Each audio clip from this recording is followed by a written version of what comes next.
Satgas Damai Kartens gelar operasi pencarian awak pesawat Susi Air yang disandra KKB.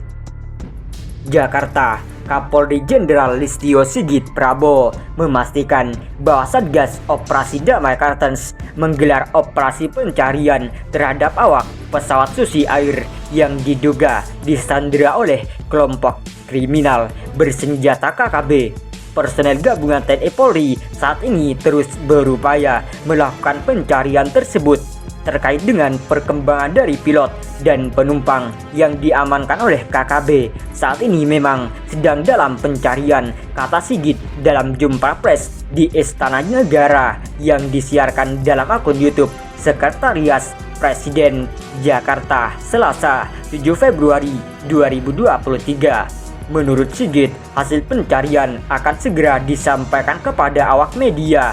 Kami tim gabungan dari Operasi Damai Kartens saat ini sedang melakukan operasi pencarian. Untuk hasilnya nanti akan kita informasikan, ujar Sigit.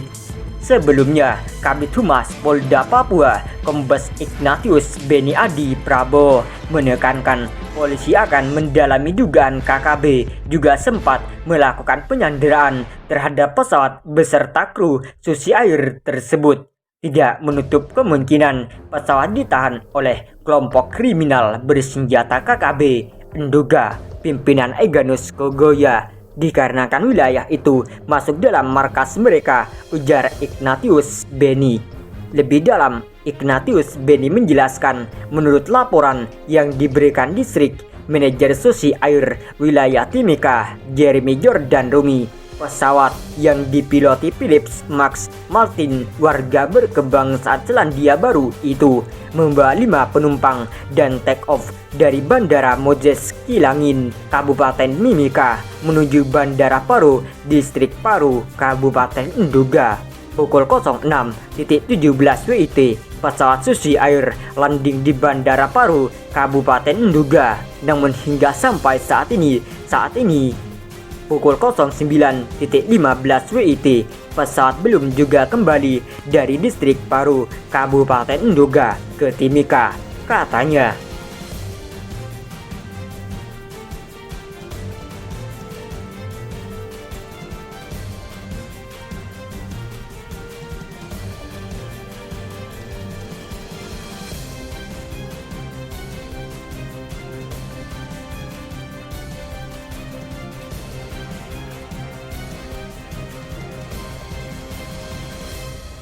Musuh terberat TNI Polri bukan lagi hanya KKB. Ini yang dihadapi terkait Papua. Kepala Penerangan Kogab Wilham III, Kolonel Gusti Nyoman Sulistiawa mengungkapkan kekuatan dan cara kelompok organisasi Papua Merdeka atau UPM melakukan perlawanan terhadap TNI Polri. Menurut dia, terhadap banyak faksi di lingkup internal UPM, mereka pun saling merebut kepentingan. Namun demikian, secara garis besar, ada 3 sayap gerakan di tubuh UPM. Ketiga sayap gerakan tersebut, kata Sulistiawa, diantaranya yakni sayap politik, klandestin, dan bersenjata. Sayap yang disebut terakhir adalah kelompok kriminal bersenjata KKB yang selama ini melakukan teror terhadap warga dan serangan kepada TNI Polri.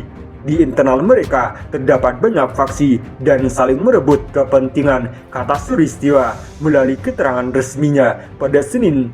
Namun secara garis besar, kelompok yang menamakan diri UPM ini terdiri dari 3 sayap gerakan, yaitu sayap politik, klandestin, dan bersenjata. Sulistiawa melanjutkan, 3 sayap gerakan tersebut memanfaatkan media sosial atau medsos untuk saling berkomunikasi. Biasanya, ketiga sayap gerakan UPM tersebut berkomunikasi untuk merencanakan aksi. Selain itu juga menyebarkan berita bohong. Hal itu dilakukan untuk membentuk opini publik sehingga membuat citra buruk tentang pemerintah Indonesia termasuk TNI Polri terkait persoalan Papua.